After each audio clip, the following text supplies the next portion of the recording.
This episode of the Coarse Grind Podcast has been brought to you by Central Sports and Graphics Incorporated, family-owned and operated screen printing and embroidery business located in a historic storefront on Old Berwick Road in the heart of Espy. They've been doing screen printing for over 20 years. They have high-quality product at a low price. Be sure to check them out. Central Sports and Graphics Incorporated, 570-784-1212. Now, on to the show. Hey everyone, this is Richard Blaze, and you're listening to Shawn Rosler on the Coarse Grind Podcast.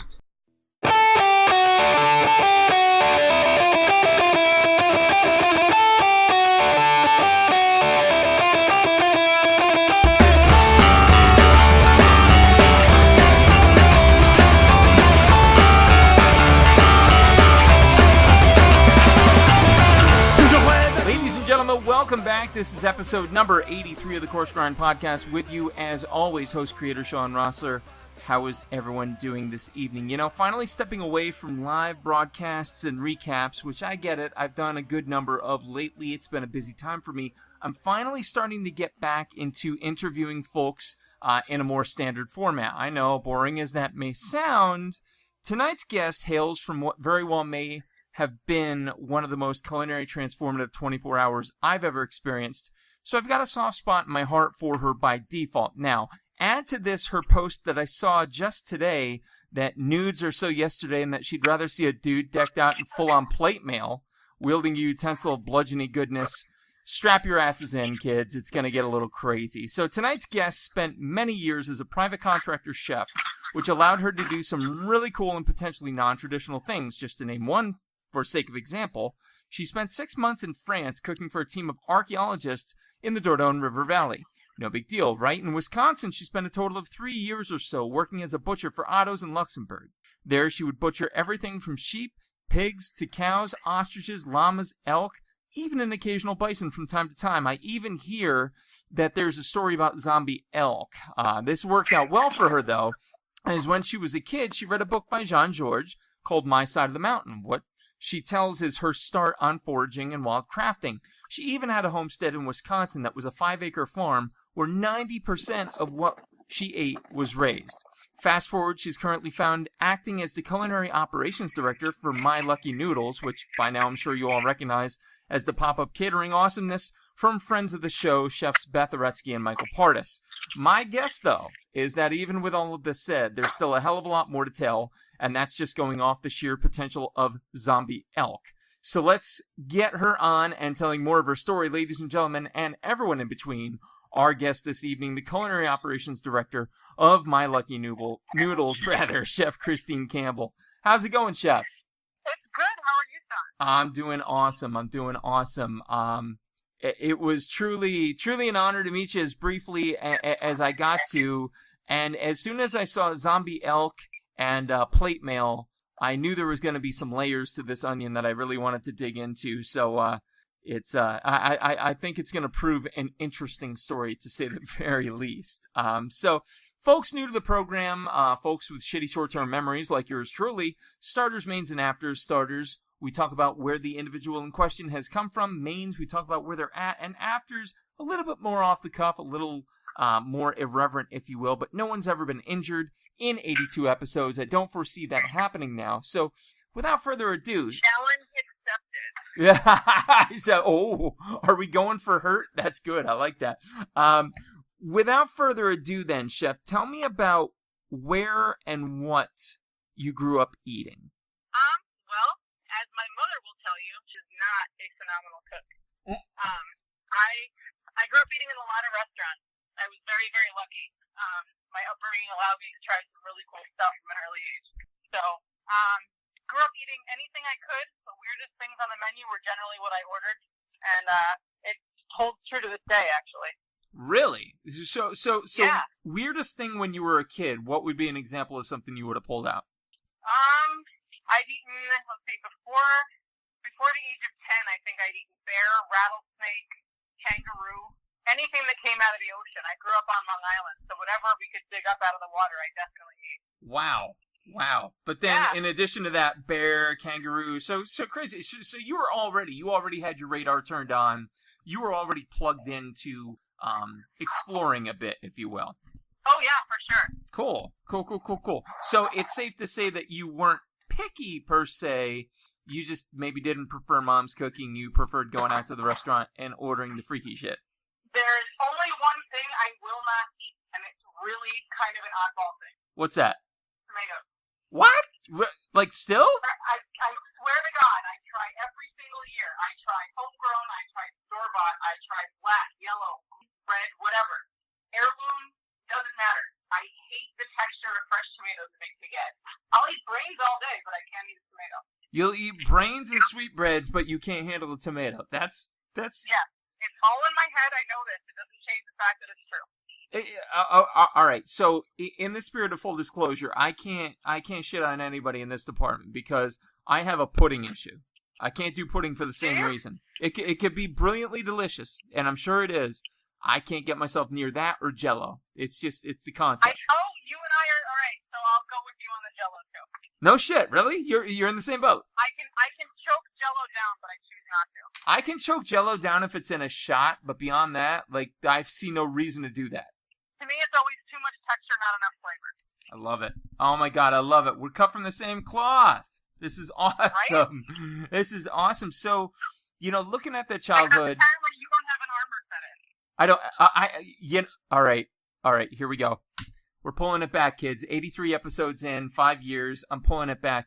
I have downstairs a Morningstar and a mace, footman's mace, with a kilt. I am so proud of you. With a kilt.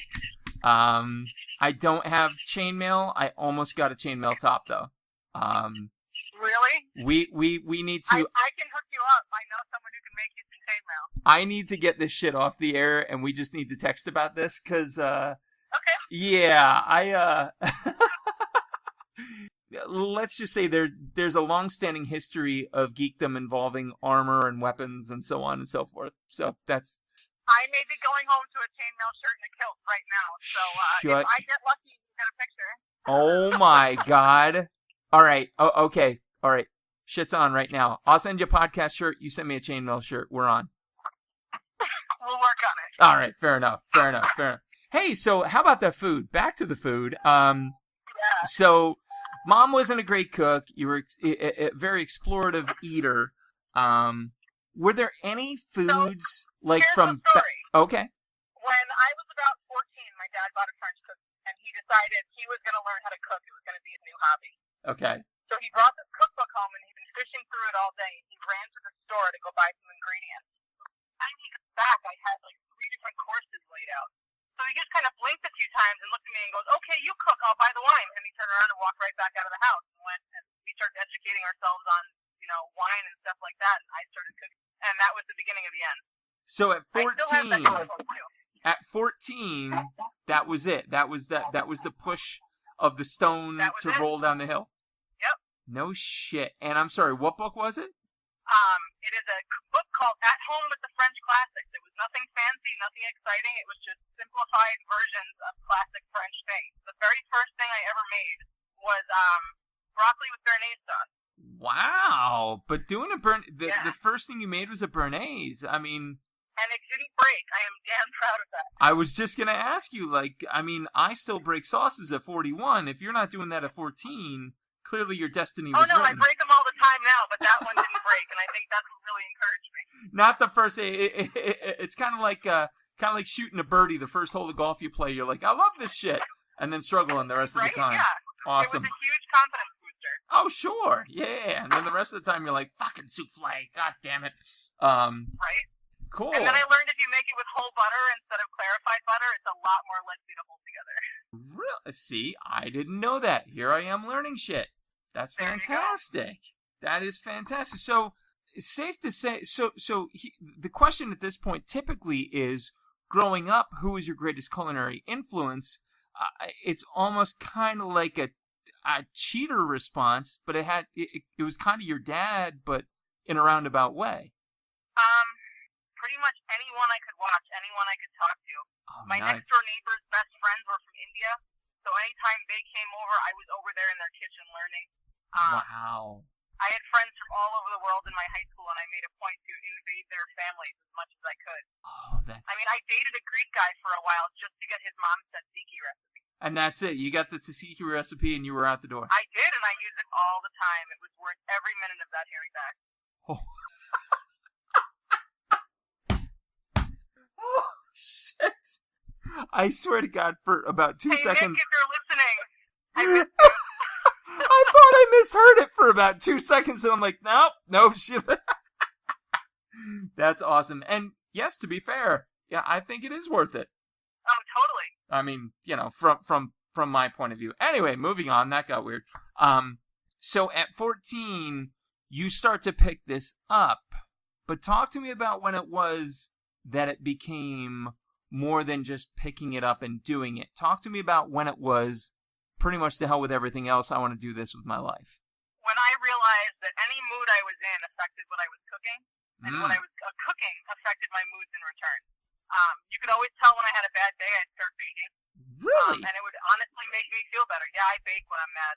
Wow. I think it's something about having to stop and measure and wait and measure, and, I think it kind of forces me to focus. It's like a meditation. That's very zen of you. Yeah. It causes you that pause. I like that. I like that a lot. And I know, I know a lot of people who will say, oh, it's a stress reliever. Baking for me is a stress inducer. That measuring, that literal, leaning into it, by the measure, by the gram. But I guess for some people that works, and you clearly nail it. I do okay. You do okay. Listen to the humility. Jesus. All right, so fast forwarding then, again, just these stories that you told. I don't want to jump right into present. I want to talk about what happened between then and My Lucky Noodles. Obviously, we met at Beth and Michael's place, and I'll never forget Michael's quote that I kind of overheard from the other room. What do you mean he's not a fucking chef? He's just a podcast host. But, there we were prepping for that night. And obviously you're there at My Lucky Noodles now. But there was a lot that happened, obviously, between At Home with the French Classics and My Lucky Noodles. So talk to me. 22 years. 22 years worth of what seems like really, just like unique experiences. Talk to me about the archaeologists. What was that all about? In high school, I used to rock climb. I had the terrific fear of heights, so I learned to rock climb. And I made friends with a few people that I'm still friends with today. We don't run into each other often, but we were very tight then, and we're still very tight now. My friend Steve found out that I had gotten divorced. And he called me and said, I think you need to get out of the area for a while, just clear your head. I said, cool. And he said, well, how about France? And I said, excuse me? And he said, well, we've got money left in our grant for the research that we can use you as part of the anthropology grant, because technically you'd be using local food, you'd be working on modern culture exchange. I said, you're going to pay me to move to France for 6 months? He says, hell yes. That was it. Wow. They were researching the site of the earliest, what they believe to be the earliest known deliberate human burial. It was very cool research. There were 25 of them from all over the world. I had an amazing time, had some amazing experiences, and that's really when I really appreciated my background, because I got to see real French food, not the stuff from the American restaurant. Yeah, no shit. And so the area we were in is known for truffle, walnut, duck. I mean, it's like my favorite thing all in one spot. My God. So it was very cool. Oh my God. So truffles, walnut, duck. Talk to me about what you made for them. Like are there any dishes in particular that really stick out to you in your memory? In France? Yeah. The fact that we drank wine out of a 30-liter box, that was probably better than any wine I can get in the States. There were very cool Mediterranean vegetables and things that I've never seen here in the U.S., but I've since learned to special order because they're totally unique to that area, and they really make a dish. Nice. Yeah. Wow. And I learned how to make walnut wine, nocino. What? I learned how to make that green walnut wine. I did not know that's a thing. If you have the chance to talk to anyone and make it, you should. Wow, no shit. All right. I'm writing this down feverishly almost, actually. Do that. So you did France for 6 months, and then was Wisconsin right after that? No. I came home from France to New York. Yeah. Very, very pregnant with my son, actually. Had my my son on Long Island, and then about a year later I moved to Wisconsin. Okay. And this is where you hooked up with Otto's, yeah? Yep. I brought some of my goats from my homestead to get slaughtered up there because he was one of the last remaining organic certified butchers in Wisconsin. Wow.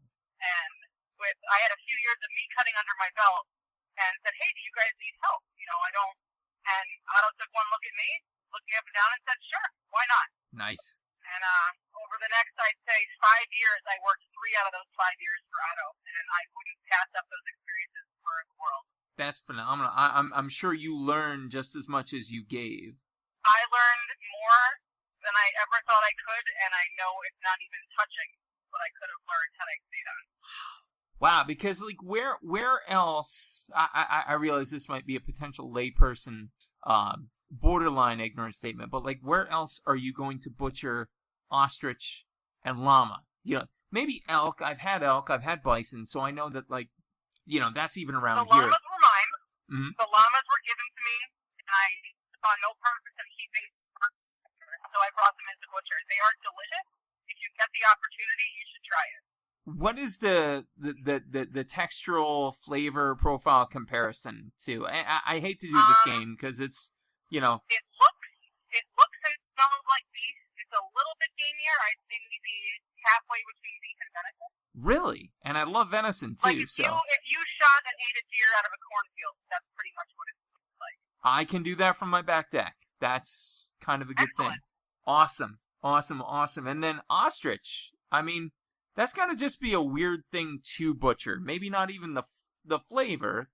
It was actually really cool because for the first time you get to see all the muscles in a chicken up close and personal without needing a magnifying glass. Look at that. Look at you thinking like the obvious chef that you are. Look at me sounding like an asshole. No, that's a really good point, I guess. Yeah, it was very cool. Very cool. Wow. So let's touch on the zombie elk. What's that? What happened? Let's just say it is possible to shoot an elk twice in the forehead with a 45 and then have it get up and chase you around the slaughter floor. Well, I'm going to assume it was you that got chased. It was all of us. There were cussing in 3 languages, English, German, and Spanish at the time. We did eventually corner it. Somebody was able to puncture its jugular. We were able to get it up in the air and draining out, and then we all went to lunch because we wanted to give it time to actually die before we went back and tried to pet it. The fact that you're calm enough to go to lunch after being chased by a zombie elk, that's high marks. That's high marks on your part, definitely. So then from Wisconsin then, what was next? What brought you back to New York then? Well, I graduated while I was out there from the University of Wisconsin's Master Meat Crafter program. Okay. Which is the only program of its kind in the U.S. It's a 2-year program. They do some phenomenal things. They're just building a new building. They put a lot of money and research into it. They're amazing people. If you are interested in learning more about butchering and the craft behind it, I definitely say talk to UW. They're great people. Nice. But I came back to the Culinary Institute as a career fair representative for UW's Master Meat Crafter program. And naturally, I'm back in the Hudson Valley. Where am I going to go, Michael and Beth? Right. So I showed up at their door and was handed a glass of frozen vodka, as I'm sure you were. And we sat down and had dinner, and I realized how much I missed the Valley and how much I missed my family here. And they said, well, come back. We've got a thing. We can do this. Nice. And I said I might do that. And I went back to Wisconsin, packed up my stuff and my kids, and 8 days later I showed up at Michael and Beth's front door. That's phenomenal. And I mean, they are truly just phenomenal samples of human beings, and just that area. I have to take a step back. I don't know if you've ever been through or around Northeast Pennsylvania, but there was a very heartfelt tie I found anyway, between my hometown of Honesdale and the Hudson Valley up and around that area. It's beautiful, welcoming, developed but not overly so. It is literally almost like the perfect spot. I said to my wife when I was driving home, I'm like, you know what? It's only 3 hours away. We should come here and just do a weekend just because. You absolutely the only place on earth I've ever really felt I could put down roots. Oh, that's awesome. That is so awesome to hear. So let's look at that then. You know, here you are back in the Hudson Valley doing your thing, obviously just stellar at what you're doing, what you're knowing. When you make, like, for example, I saw the No Meat Monday today, which is awesome. Had I not tasted the Malaysian broth from Michael, you know, I would still be kind of a pretentious ass towards vegan offerings, but I had that and I'm like, oh no, you know what? I could do vegan. So I see that, and I clearly see that, like, your whole environment is inspired. Where does that inspiration come from? Where do you come up with the new ideas? Well, I was vegan for a year, and I was vegetarian for 3. Oh, wow, okay. It wasn't for any particular ethical decision or any particular health reason. I was just sick and tired of people going, well, vegan food sucks. Well, yeah, vegan food sucks if you don't stop and take 10 minutes and try to make it not suck. Yes. So I went vegan for a year, and I learned how to make vegan food that didn't suck. And it clearly... to this day, probably 3 days out of the week I eat vegan. Not because I don't want to eat the meat. It's because it's damn good and it's good for you. It's really good. Colorful and flavorful. It's not the same old thing every day. You're absolutely right. You know, that night as we're prepping and as I start to gain the trust, specifically of Michael, Beth and I had talked before, but, you know, obviously you're coming into somebody's kitchen, you got to kind of prove your shit a little bit.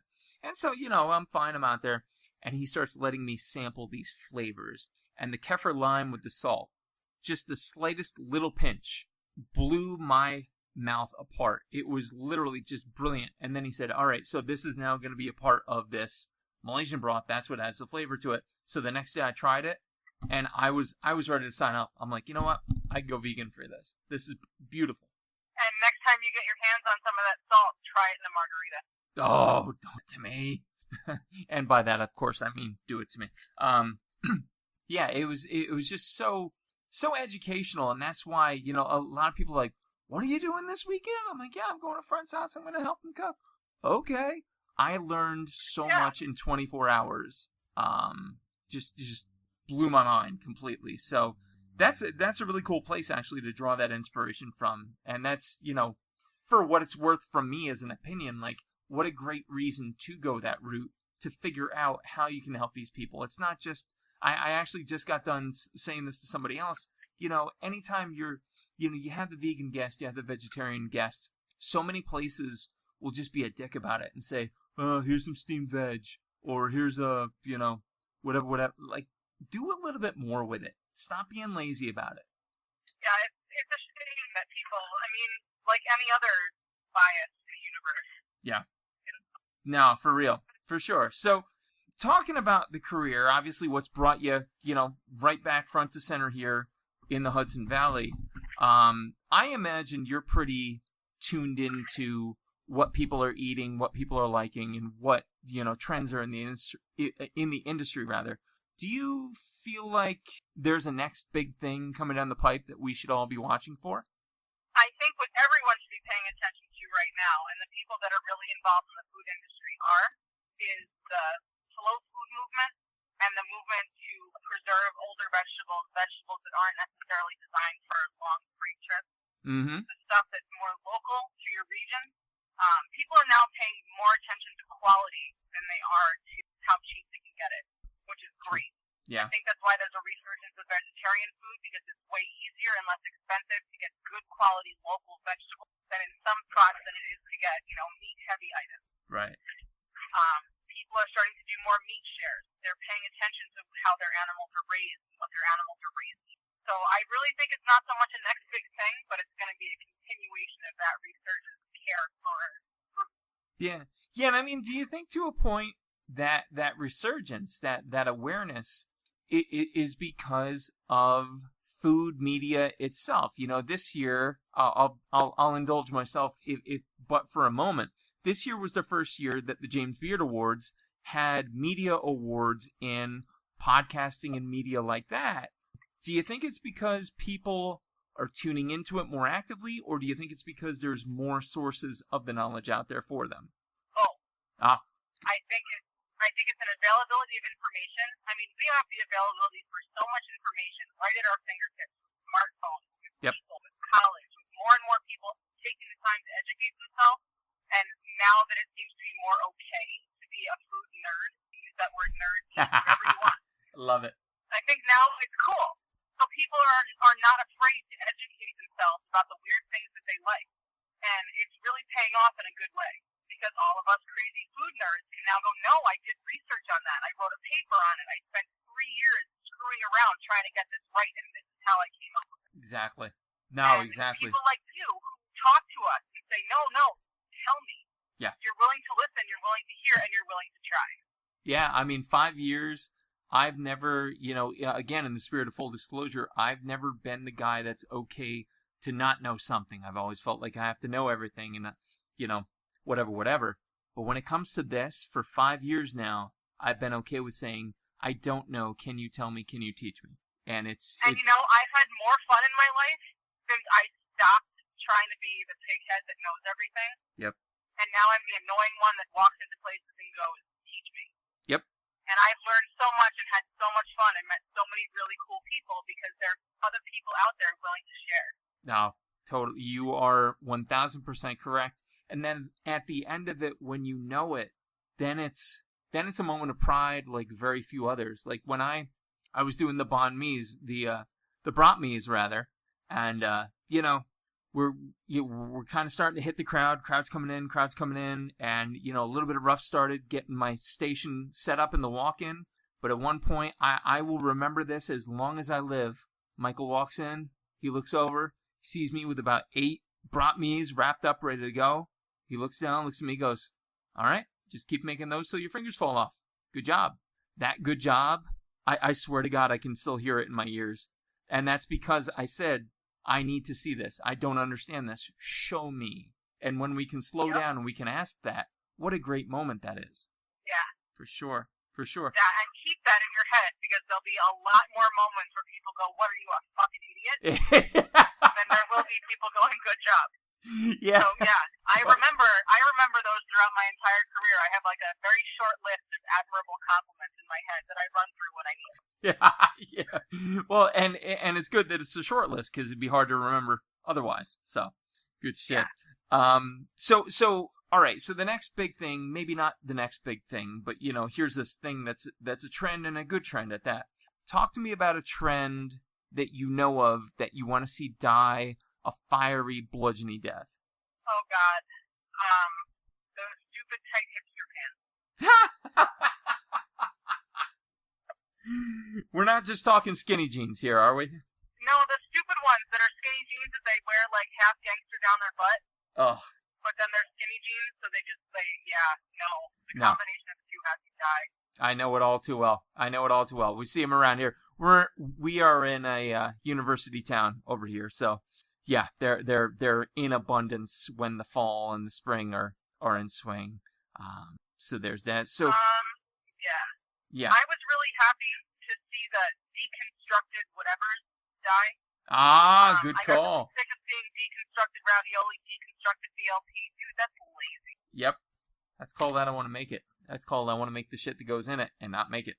Yeah. Deconstructed ravioli? No, that's some cook that didn't know how to put his pasta together right.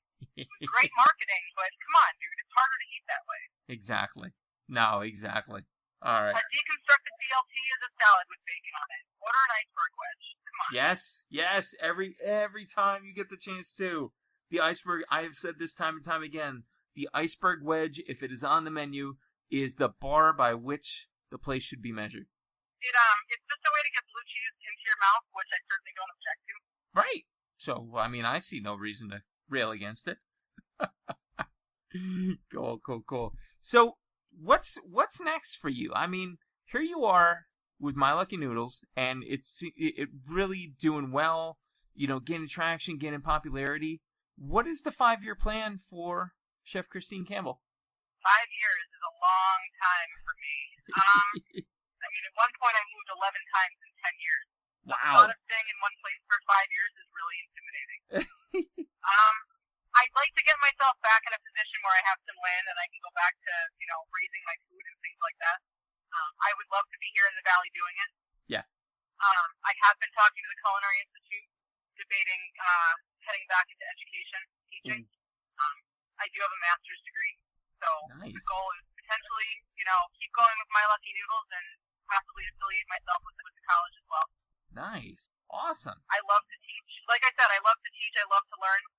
Academia has always been a passion. Right on. Right on, right on. All right, so that's where you've come from. That's where you are. Let's jump into the afters real quick as we wind down. I'm standing in your kitchen. You can pick professionally or at home. What music are you playing? Anything from opera to the Black Crowes to Social Distortion to Jimmy Buffett. It really depends on what I'm drinking, what I'm cooking, my mood. Nice. Number one opera would be La Boheme. Nice. Nice. Look at you. Social Distortion, Story of My Life. Dude, that might have been the last song I heard in my car as I was pulling in from the gym tonight. Well done. Good stuff. Nice. Nice. Yeah.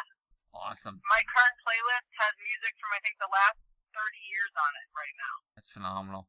And it all kind of has to cater to, like, what it is specifically you're making, right? Right. Like, my Black Crowes thing is usually when I'm prepping for catering. Yeah. Because I worked for a catering company in my early 20s, and that was our prep music. Love it. So, to me, that just sets the mindset. Awesome. All right. Hypothetical. A lot of Grateful Dead when I'm butchering, again, for the same reason, just coworker association. Oh, my wife's a big... I actually, honestly, God, before I got married, I was never a Grateful Dead fan, but my wife has turned me on to them since, so... And I won't put it on unless I'm working. It's not something I go to. But if I'm working and I've got a radio and I'm cutting and I'm in a refrigerator, that's usually what goes on. I love it. Oh, I love it. That's so cool. Hypothetical question number 2. Obviously, the first one's really not hypothetical, but, whatever. You're going to be stranded on a deserted island, and you're only allowed to take 3 foods or food-type items with you. That could be drinks, seasonings, whatever. What would they be, and why? 3 type things. That's a tough one. Mm-hmm. If you're stuck, let me buy you some time by telling you. My wife interviewed me for episode 20, I think it was, and my response was beef, bourbon, and beer. And my wife was a nurse, and she gave me shit for that. She said, "Oh my God, you're going to get cancer, blah, blah, blah." I said, "I'm stuck on an island. I'm not going anywhere." So what time you've got, right? Exactly. Now it's an inexhaustible supply. Okay, that changes things. Rum. Love it. Not white rum, like a good aged rum, like Big Pot, that's stuff from Marty. Duck and risotto rice. Risotto rice. I love it. Yeah, because the other question, obviously a lot of, hardcore chefs, they're like, well, wait a minute, would I be able to distill the water down and extract the salt? Yes. Would there be citrus trees? Probably. So we're fine there. So your answers are rum. Yeah, I was going to say coconut, but I guarantee you if it's a desert island, there's got to be coconut. Oh, there's coconuts there. Don't worry about that. I will. Yeah, so that solves my problem with the rum and the rice. So we're all set. You're set. Rum, duck, risotto rice, coconut, citrus trees, salt from the ocean. I mean, you literally could live a full and happy life. I would be thrilled. That's awesome. I'd be fat and drunk. There you go. I mean, really, how long do you want? Do you want length or do you want quality? Let's be honest. I've always said to people who complain that, that has too many calories, that's too fattening. Your mental and emotional health is just as important as your physical health. You're goddamn right it is. Yes. Well said. Well stated. Are you familiar at all with Melanie Denea, specifically her book, My Last Supper? I've heard the book. I have not read it. So, one of the happiest moments of visiting Beth and Michael was that looking at their bookcase, there was My Last Supper, like front and center. It's this big coffee table book. Super awesome. Melanie Denea is a world-class photographer. She actually posted her pictures of Chef Robuchon today. Okay. And, so she did basically a coffee table book, and it's the same set of questions to 50 celebrity chefs. She then did a follow-up called The Next Course with Marco Pierre White on the cover, holding a round in front of his face, so he couldn't be seen. He didn't want to be photographed, so he held a piece of bread. Logical, I guess. So anyway, the questions are the same 5 for every person, every chef, every, subject. And they all center around your ticket's getting punched tomorrow. What's your last meal? What do you drink with it? Who's there? What's playing? And so on. So Chef, I ask you the same. Tickets getting punched. What's your last meal? What are we drinking? What are we hearing? Who's there? Sushi. Nice. Sushi is definitely the last thing I want in my belly. Nice. Just because I can say one word and it can be pretty much, you can run the gamut from one end to the other. No, that's very true. What am I drinking? A nice, bright, acidic white. Like a white Bordeaux. Maybe throw some Gewürztraminer in there too. Beautiful. Something to bring out a lot of the spice. I want some heat brought out in that tea, so I want some nice bright white. Who do I want with me? Who do you have it with? It's gotta be a big table. Who do you have? Big table. Lots of people. You know, my sense of family is very, very broad. Awesome. So there's a lot of people I'd say my family, and that runs, definitely not just blood. Love it. So we'll say your family. Yeah, we'll extended. go with family. Yeah. Awesome. And what's playing? What do I hear? Close my eyes and... Probably La Boheme, because that was one of my best friends and one of the reasons I am still sane favorite opera. That's why I got hooked on it. It was Jonah's favorite opera, and if that's the only way I can have him there with me at my last meal, that's how he'll be there. I love it. I absolutely adore it. And finally, last question, simplest yet most complex. What is food to you in a single word, Chef? Soul. Love it. Because it goes right down, right through you, speaks to everything you are, everything you can be. That's how I show people how I care. That's how I show people what I need, what I want, what I love about them. I cook for them. Love it. Absolutely adore it. Thank you so extraordinarily much for taking some time. I know you're busy. I know you're taking care of Beth and Michael's dogs, and obviously I know you slinged it today, but thank you so much for taking time to talk to me. It means the world. No problem. I'm sitting in my driveway now, so. Oh, right on. Okay, cool. You were with me my whole trip home. Oh, that's like we bonded. It's kind of cute. Yeah. But chainmail. We got to talk chainmail. Yeah, he's not here yet, but we'll see. All right. Very good. So, again, just some plugs for you, Christine. MyLuckyNoodles.com. Obviously, that's where you're at. And that's out of the distillery, Mercantile, Liquid Mercantile? Gardner Liquid Mercantile Distillery. Also in the Hudson Valley, for those interested. And you are on the Insta at Rootless Chef. Rootless Chef, yep. And they can find you other social venues, but at Rootless Chef, rather. And HudsonValleyFarmChef.com. I believe that's a site that's going to be in the making. And It is in the works at the moment. There is nothing there yet, but there will be. All right, HudsonValleyFarmChef.com.